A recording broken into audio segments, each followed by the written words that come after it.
안녕하세요. 사연을 부탁해입니다. 오늘의 사연을 소개하겠습니다. 우리 엄마는 새엄마입니다. 저를 낳아준 생모는 아주 오래전에 바람나서 집을 나갔다고 합니다. 할머니 말로는 제가 있었기에 아빠가 엄마에게 그토록 매달렸다고 했어요. 하지만 제 생모는 뒤도 돌아보지 않고 집을 나가버렸다고 합니다. 그렇게 저는 아빠와 둘이 살았는데 아빠와 제가 힘들게 살았음에도 할머니, 할아버지는 우리 부녀를 조금도 신경 쓰지 않았어요.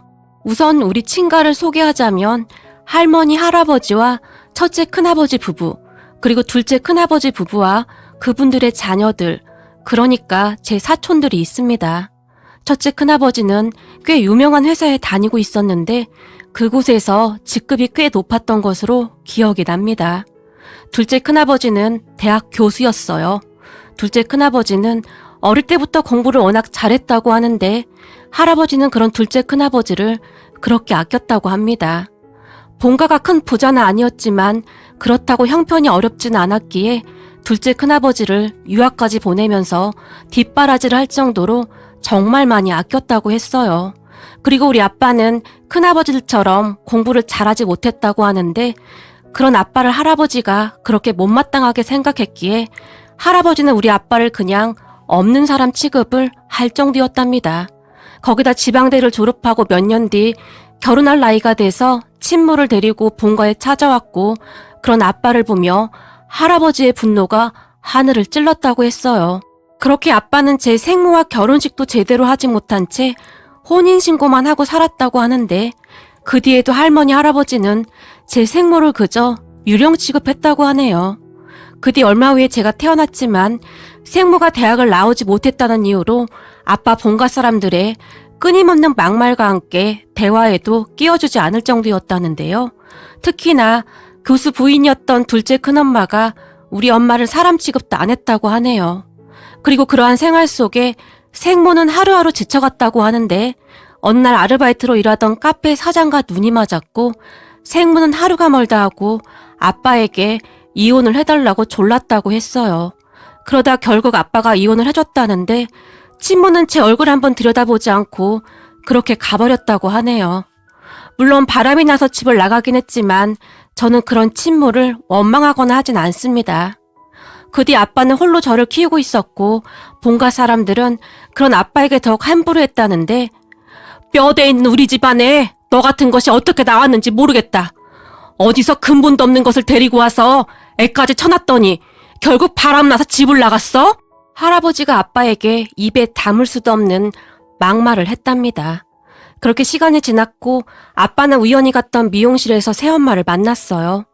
저는 단 한 번도 우리 엄마를 새엄마라고 생각한 적이 없었기에 글을 작성할 때는 엄마라는 호칭을 사용하겠습니다. 엄마는 미용사였고 아빠의 머리를 자주 손질해줬다는데요. 엄마도 남편이 바람나서 이혼한 뒤 딸 둘을 홀로 키우고 있었으니 서로 신세한탄을 하다가 점점 가까워졌다고 합니다. 그렇게 한 몇 년 동안을 계속 만나오다가 결국 두 분이 결혼하기로 했고 본가에 인사는 드려야 했으니 아빠가 엄마를 데리고 할머니, 할아버지를 찾아갔다는데요. 그런 엄마 아빠를 보며 할머니, 할아버지가 기겁을 했고 내 눈에 흙이 들어가기 전에는 절대 허락 못한다. 한 번 그랬으면 된 거지. 어디서 또 근본도 없고 거기다 애비가 누군지도 모르는 애까지 딸린 여자랑 재혼을 한다는 거냐? 네 놈이 집안 망신시키려고 아주 작정을 했구나. 할아버지가 고래고래 소리를 질렀답니다. 아버지, 그게 무슨 상관이에요. 저한테도 딸이 있잖아요. 근데 그게 무슨 문제냐고요. 라며 할아버지에게 말했지만 우리 집안에 너만 없으면 아무 문제도 없어. 항상 네가 문제야. 넌 어떻게 된 게 항상 집안을 쑥대밭으로 만들어 놓을 수가 있는 거냐? 그때 그냥 널 낳지 말았어야 했어. 라며 할아버지가 그만 넘지 말아야 할 선을 넘어버렸고 그런 할아버지를 보며 아빠가 알겠습니다. 우리가 그렇게 싫다고 하니 우리도 이제 본가랑 인연 끊고 살겠습니다. 라고 씩씩거리며 엄마 손을 붙들고 나와버렸답니다. 그 뒤 아빠, 엄마는 조촐하게 결혼식을 올렸어요. 결혼식을 올리기 며칠 전 외할아버지가 우리 본가 주소를 물어봐서 외할아버지 홀로 본가를 찾아왔었다는데요. 그런 외할아버지를 보며 우린 그런 자식 없으니까 결혼을 하든지 말든지 알아서 하쇼. 우리 집안이 어떤 집안인 줄 알기나 하고 그런 말을 하는 거요? 결혼? 기가 막혀서 여기가 어디라고 사돈 맺자고 찾아와. 진짜 기가 막혀서 말이 안 나오네. 라며 외할아버지를 그냥 돌려보냈다고 합니다. 그때 당시 외할아버지가 큰 충격을 받았다는데 우리 외가는 제주도에 있었거든요. 그러니까 외할아버지가 비행기까지 타고 그곳까지 가서 물어 본가에 도착을 했다는데 그런 외할아버지에게 물 한 잔 주지 않고 서 있던 그대로 바로 내쫓아버렸답니다. 그리고는 그런 외할아버지에게 당신 집안에 딸 하나라고 하더만 잘 됐네. 그놈 아들 삼아서 살면 되겠네. 우리도 그런 아들 필요 없으니까 알아서 하쇼. 오늘 아주 재수 엄 붙었네. 라며 문전박대를 했다고 합니다. 그렇게 외할아버지의 충격은 이루 말할 수가 없었다는데요.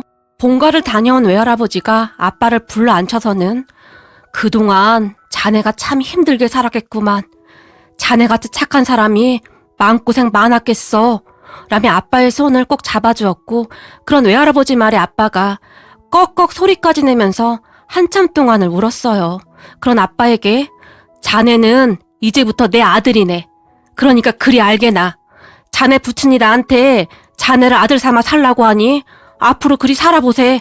라는 말을 했어요. 그런 외할아버지는 우리 부녀에게 정말 잘했어요. 물론 엄마도 엄마가 데리고 온 언니들과 저를 차별하지 않고 똑같이 대해줬고요. 우리는 그렇게 한동안 잘 살았어요. 아빠도 일을 했지만 엄마도 미용실을 운영했기에 먹고 사는 데는 큰 지장이 없었어요.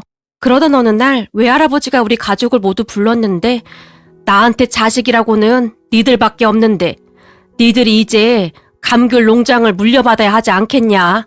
농장 규모가 작은 것도 아니고 나도 이제 힘이 붙이는구나 라고 말했어요. 그런 외할아버지의 말에 엄마 아빠가 잠시 고민을 했지만 외할아버지의 설득에 우리 모두는 결국 제주도로 이사를 했어요.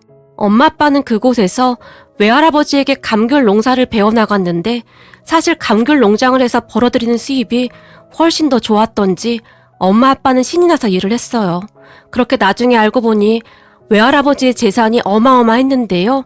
농장 규모만 해도 엄청났거든요. 그리고 우리 가족의 삶도 더 나아졌는데 우선 외할아버지는 언니들과 제 공부에 엄청난 관심을 보이며 공부 열심히 해야 해. 이 해레비가 해줄 수 있는 것은 다 해줄게. 그러니 니들은 공부만 잘해. 알겠냐? 라며 언니들과 제 뒷바라지를 했어요. 그 덕분에 우리 셋 다 공부를 상당히 잘했는데 대학을 졸업한 큰언니는 얼마 뒤 약사 시험을 봐서 약사가 되었고 평소 동물에 관심이 많았던 작은언니는 수의사가 됐어요. 그리고 저는 지방대 의대를 들어가서 지금도 공부를 하고 있습니다. 사실 우리 셋 공부시키는데 돈이 어마어마하게 들어갔지만 외할아버지는 그저 행복한 표정이었어요. 사람들에게 항상 우리 셋째 손녀가 지금 의사 공부하고 있잖소. 조금 있으면 의사가 돼요. 아주 기특하지 않소? 라며 어디를 가든 제 자랑을 했어요. 그런 외할아버지는 피 한 방울 섞이지 않았던 저를 정말 친손녀처럼 대해줬고 저도 그런 할아버지의 기대에 어긋나지 않으려고 더욱 열심히 공부를 했어요. 우리 가족은 그렇게 정말 잘 지내고 있었어요. 그때쯤 본가에 대한 제 기억이 다 사라졌다고 할 정도로 그곳에 대한 기억이 거의 없었는데요. 아무래도 제게 따뜻한 손길 한번 준 적이 없는 사람들이었기에 더욱 그러하지 않았나 싶네요. 그러던 어느 날 누군가에게 전화를 받던 아빠의 표정이 심상치 않았어요. 그런 아빠를 보며 외할아버지가 왜? 무슨 일이야? 라며 걱정스레 물었어요. 그게 본가의 어머니신데 집에 문제가 좀 생긴 모양입니다. 라는 말을 했는데 아빠의 얼굴이 창백해 보였어요. 왜? 무슨 일인데 그래? 할아버지가 다시 물었고 저기 그게 라며 아빠가 말을 잇지 못하고 있었어요. 그리고 그런 아빠를 우리 모두가 바라보고 있었는데 잠시 후 아빠의 입에서는 충격적인 말들이 나왔어요. 그러니까 본가에 그 잘 나가던 교수 큰아버지가 얼마 전에 구속됐다고 하네요. 뭐야, 자네 둘째 형 교수라고 하지 않았던가? 근데 교수가 왜 구속이 돼? 외할아버지가 놀라서 물었어요. 그게 그 대학 무슨 큰 비리에 연루돼서 뒷돈을 받았다는데 이번에 크게 문제가 됐다고 하네요. 그때쯤 아빠는 넋이 나가 있었어요. 참 사람 일 모른다고 하더니 자네 아버지 상심이 보통 큰 게 아니겠구만.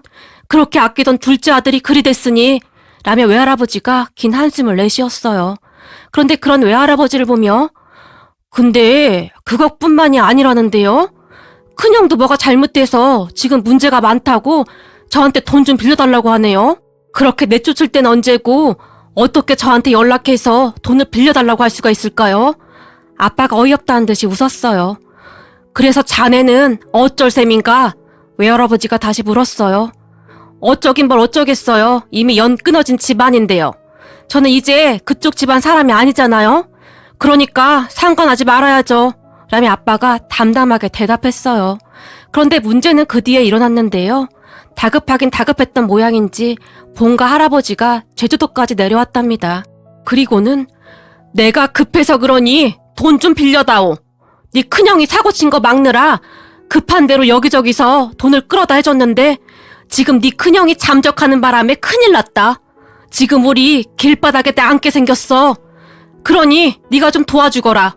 할아버지가 아빠에게 단숨에 말했다는데 이건 뭐 부탁이 아니라 빨리 내놔 그런 느낌이었다네요. 아빠가 그런 할아버지를 정말 어이없다는 표정으로 바라봤다는데요. 왜 못해주겠냐? 할아버지가 아빠에게 윽박지르듯 물었답니다. 네, 못 드리겠습니다. 제가 왜 아버지에게 돈을 해줘야 하는 거죠? 그때 아버지가 그러셨잖아요. 저는 없는 자식이라고요. 근데 왜 이러시는 거죠? 부모도 아닌 사람들에게 그 콘돈을 왜 줘야 하는 거죠? 그러니까 이만 돌아가세요. 아빠가 딱 잘라 말을 했답니다. 이거 아주 몹쓸 놈이구만. 아주 밴댕이 소갈딱지구만. 라며 할아버지가 아빠를 노려보기까지 했답니다. 그리고 잠시 후에 외출로 돌아오던 외할아버지와 할아버지가 딱 마주쳤고 아니 근본도 없는 집구석에 어찌 발걸음을 하셨나요?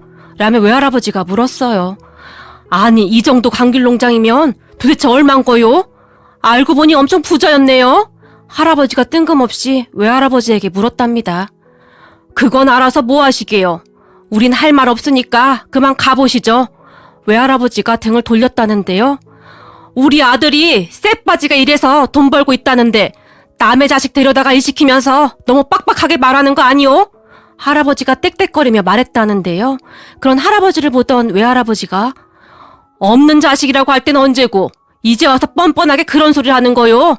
우린 할 말 없으니까 그만 가보쇼. 라며 지지 않고 큰 목소리로 말했답니다. 그리고 옆에 있던 아빠도 영 끊은 지 오래됐는데 왜 이러시는 거예요? 먼저 영 끊자고 말한 건 제가 아니라 아버지잖아요. 야 이놈아, 그게 지금 오랜만에 본 애비한테 할 소리냐?